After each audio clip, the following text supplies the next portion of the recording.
Good evening to all. We are here to present the most important structural reforms of the last 91 years.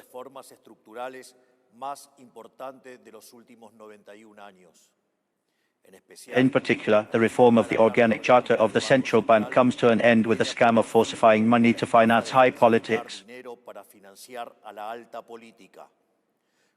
whose most evident manifestation is the inflation rate. This scam is better known as the inflationary tax, which in turn allows to increase a tax income without the authorization of the Congress.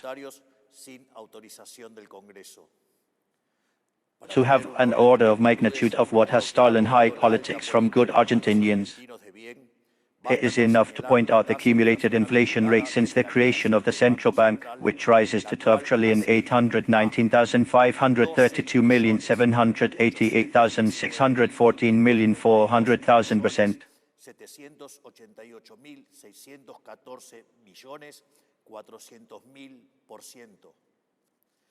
I repeat, 12,819,532,788,614,400,000%.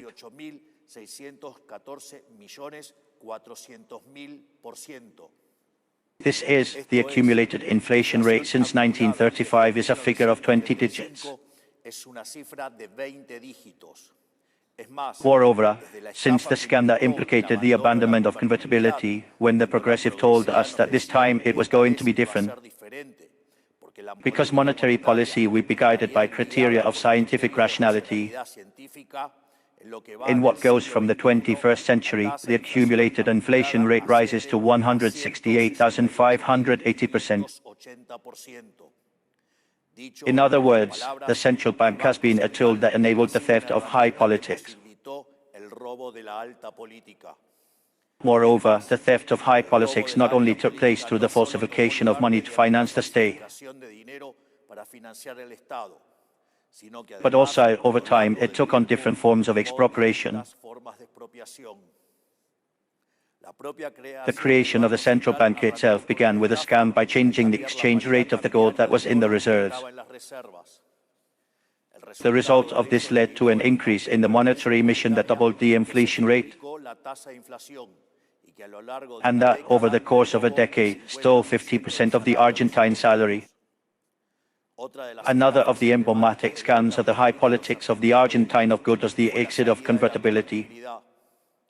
At that time, each peso emitted by a central bank was backed by $1. In this context, leaving that law implied that the $15 billion of that time, which were from the Argentines, went to the hands of the politicians. In fact, that figure, expressed at present, rises to $30 billion. Even leaving aside the real interest in dollars that could have been earned from those reserves. However, the voracity and passion for stealing from the high politics did not stay there. In 2010, as a reason for the creation of the Bicentennial Fund, the former president and now condemned for corruption crimes, Cristina Elizabeth Fernández de Kirchner, in cooperation with the president of the central bank, Mercedes Marco Del Ponte, stole $10 billion from the central bank, which, expressed at present, is equivalent to $15 billion. From that scam, and to avoid the legal consequences of it, in 2012, a new organic letter was created from the central bank that allowed to emit under any pretext and prevented to penalize the officials who falsified the money of all the Argentines. Faced with this proprietary passion of the high politics, we decided to put an end to 91 years of history and reform the organic letter of the Central Bank of the Argentine Republic, based on 5 fundamental premises. First, we end with the bestiality of 5 objectives for an instrument, and the fundamental mission of the central bank is to preserve the value of the currency. This says the new organic letter recognizes the monetary nature of our inflation, since it is always and everywhere monetary phenomenon, generated by an excessive supply, either because the supply increases or the demand decreases, which leads to a loss of the purchasing power of the money. That is, all the prices expressed in monetary units rise. The second modification is that the financing of the state is prohibited in a taxable way. This is valid both for the national treasury and for provincial states and municipalities, and for any purchase of public titles of the national states in the primary market. It is worth noting that bajo la compra de títulos del Estado no es ni más ni menos que una falsificación de dinero, lo cual está tipificado en el Código Penal y que en este caso alcanza una asociación ilícita conformada por el Poder Ejecutivo, el Congreso de la Nación y la cúpula del Banco Central. The third modification is related to shielding the President of the Central Bank and to the Directorates of Political Troubles. In this sense, although the mechanism of existing naming is maintained, the removal will be much more demanding. In this way, the removal will require two-thirds not only of the Chamber of Senators, but also of the Chamber of Deputies. The experience shows that all the interpretive removals have always been linked to achieving greater laxity in monetary policy. This is to scan the private sector through leasing, which we have demonstrated is an unregulated tax. Therefore, if politics wants to charge more taxes, it is reasonable for it to pass through the people's houses. Fourthly, the payment of dividends is restricted due to the results derived from the provision of the liquidity service. In this sense, determine the initial assets on December 31, 2026. The same will be assimilated into physical units, for which the results by tenancy associated with changes in the prices of these assets will be imputed to a non-distributable technical reserve, a concept similar to what was called at the time a technical revaluation. On the other hand, the results associated with the management of the central bank's portfolio will only be given to the National Treasury for the cancellation of debt. Finally, other changes introduced by the Organic Charter of 2012 are eliminated from the balance by the time the scam of the transferable letters is eliminated. However, this reform will not work on its own. It is part of a broader program that includes a reform that we have called the tax grid, a reform of the capital market and a reform of the insurance market, which I will proceed to explain below. Regarding the tax grid, it is a permanent tax rule that will ensure that Argentina cannot further sustain a deficitary budget. Why do we need a law that does not meet the goodwill of the Congress?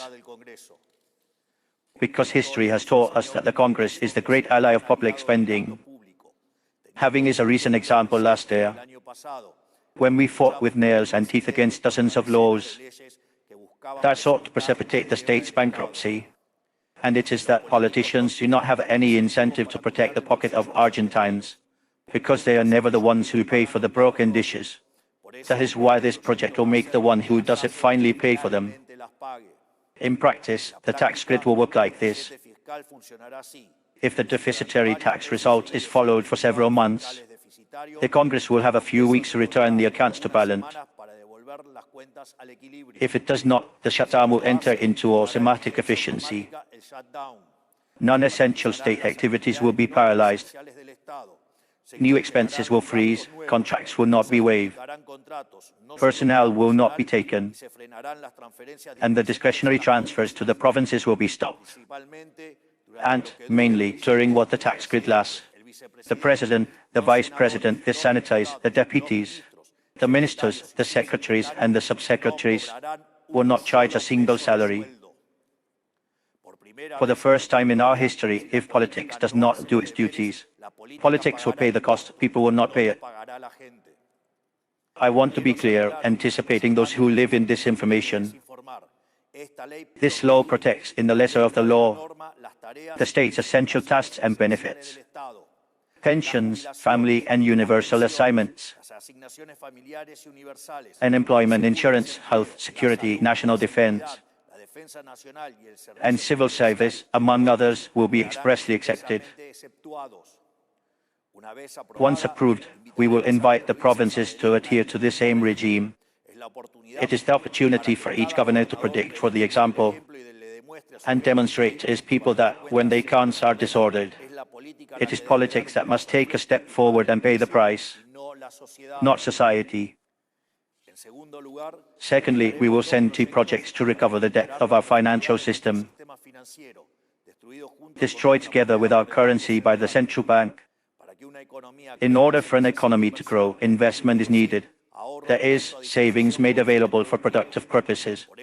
Therefore, leaving our savings outside the system, in a safe box under the mattress or outside, is an attempt against our own grave. The policies of the last decades pushed the Argentines to take out their savings from the system in self-defense, and with that they stopped the investment. That is why we are going to promote a deep liberalization project of our capital market, which will modify several laws with the same idea, to run to the middle ground and let savings flow towards those who want to produce. A clear example is the corporate bonus market. Now we will allow its emission in foreign currency, units of value or other units of measure. We will do the same with collective financing, which in the world has been working for years, and here a law that no one asked for, filled it with requirements and destroyed it. 15 years lost, and now we are going to unlock it. This reform will ensure that as the economy recovers and people save again, that savings is transformed into factories, machinery and work. Only in this way the virtuous cycle of growth deepens. And to close, an accessible insurance market is essential in all modern society. And when it does not offer adequate coverage, people end up demanding protection from the state. Today, the Argentine insurance market is bureaucratic, limited and inefficient. That is why we will send to Congress a structural reform project of the insurance market. There will be absolute freedom for companies to design and offer products without prior authorization from the regulator, which will focus only on the solvency of companies and on taking care of contractors in the face of scams. Thus, innovation will be promoted, reducing the cost of insurance and improving the benefits. Our insurance will become simpler, faster and cheaper. These reforms have a legislative sequence, but they are all interconnected. Deficit zero will take us away from the poisonous fruit of the forbidden tree, which is the monetary emission. The reform of the central bank will prevent the politician from falsifying those fruits, and a deep financial market will allow access to credit, the better conditions and coverage so that agents can pursue their own projects in freedom. Thus, between all of them, they will end 91 years of looting, expropriation, impunity, decadence, and will allow us to make Argentina great again. Because, as we always say, our goal is to make Argentina the freest country in the world. I fully believe that the Congress of the nation will understand the structural problem of our countries and will accompany these structural reforms that will change Argentina forever. May God bless each and every Argentinian. May the forces of heaven be with us. Thank you very much.